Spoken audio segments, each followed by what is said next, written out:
Four old geezers going to Vegas for a weekend. It sounds like The Hangover meets the AARP.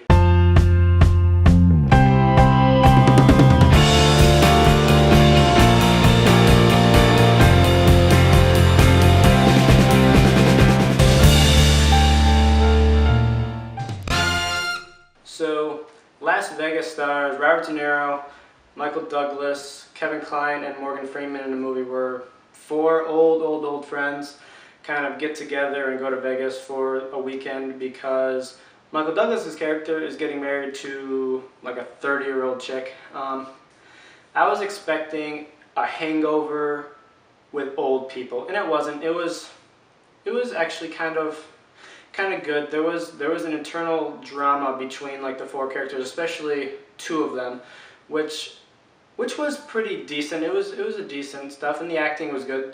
The thing that works the best in this movie is the acting between Morgan Freeman, Kevin Kline, Michael Douglas, and Robert De Niro. It's really good acting. This movie's directed by John Turteltaub, and I'm really shocked he directed this kind of movie because I'm used to seeing him direct movies like National Treasure 2, and there's another one in there that I'm forgetting. But he's like that guy who makes those entertaining yet kind of shitty like action suspense movies. So I'm really surprised that he went with like a comedy for four old guys in Vegas. And what you're gonna get with this movie, you're gonna get a bunch of old people jokes, and some of them are hilarious. Kevin Kline is the best part of this movie by far. He's really the only one who I think like created like an original character here. Like his lines were delivered every time. He was perfect. But like De Niro, you feel like he's channeling stuff from like his older movies, like some of his mob movies, and you feel like Douglas, same thing. Like he's that guy who's like rich, who's getting this 32-year-old girl. I feel like he's channeling like Wall Street a little bit, but or one of those old movies. And it's weird because Morgan Freeman is probably the weakest link of the four guys in this movie because he has the least amount to do. Like they give him a story, but he's not really. It's not as focused as it is with the other three. I mean, and Kevin Kline doesn't have that big of a story. It's more of that he just, with the screen time they give him, he makes use of it and makes you pay attention to him. Whereas it's mainly De Niro and Michael Douglas that kind of it centers on.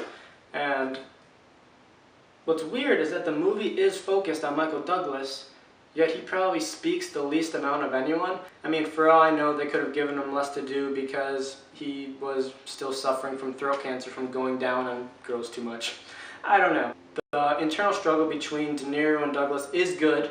Once they explain what's going on, it's actually done really well. But the jokes are like, they're hit and miss. Like half the time they're really funny, half the time you're just like, okay. It is more enjoyable than I thought it would be.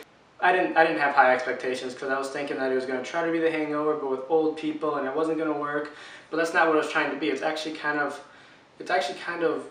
much different. It's more sweet, I guess. It's more about the relationship between the four friends than it is about the time in Vegas. And obviously at times this movie feels very unrealistic, but I mean it's not supposed to be the most realistic movie you've ever seen. But overall, I guess I would have to give this movie a C+, just because parts of it were really good, parts of it were funny, but there were those parts that weren't that funny. I'm giving it that because the internal story between the four characters were really good and the actors were really good, but some of the jokes were hit and miss. It was kind of unfocused at times. It was, I don't know, it was better than I thought it would be, but still it's not the greatest movie ever. Unless you're like huge Michael Douglas, De Niro fans, then otherwise you might love it. I just thought it was okay. If you do see it, just let me know what you thought of it just by commenting below.